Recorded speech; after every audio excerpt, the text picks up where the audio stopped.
I came to shake some African tables cause someone has to hear something. See, this piece might offend many, but who's counting? I think you Africans complain too much about slavery, I'm just saying. First off, whose fault was it? No, wait, I don't seek to make light of the effect of those dark years on the African continent, but reason with me. If you spend too much time complaining about how you were enslaved in the past, you may actually be blinded to the modern ways in which you are still being enslaved. For instance, how slavery of the past was physical, but now it's mental. Like how I can make you think that your country is worth nothing and you haven't really arrived until you come to mine. So then I wouldn't have to come to your country to fetch slaves on a ship anymore, cause they'll run here by themselves forevermore. Like how I can make you think that my products are better than anything your country can ever produce, and so you haven't really got it until you import mine.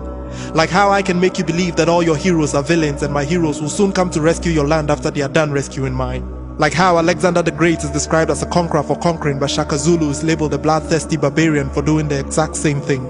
Like how your queen mothers are localized but our queen is globalized. Like how Spider-Man is called a superhero but Kwekwanansa is called a superstition. Like how I can make you think that every aspect of your culture is primitive and every aspect of mine is called modernization. Like how Jigbodi is not a cool name to give to your child, but once you call her Patience, she can move mountains. Like how I can make you think that you aren't really married until you have a white wedding. Like how I can make you think that you need my engineers to erect your mega structures, but since you can't afford them, you need my loans to pay them. Africa, wake up. How long until you realize that we never really ended slavery, we rebranded it, and while you were busily lamenting on the effect of the transatlantic slave trade, we found a new way to do it. How's that for smart? Now that's strategy. From physical slavery to mental slavery, well, guess what's next? Spiritual slavery. I think you guys call that religion, but let's leave that for another day.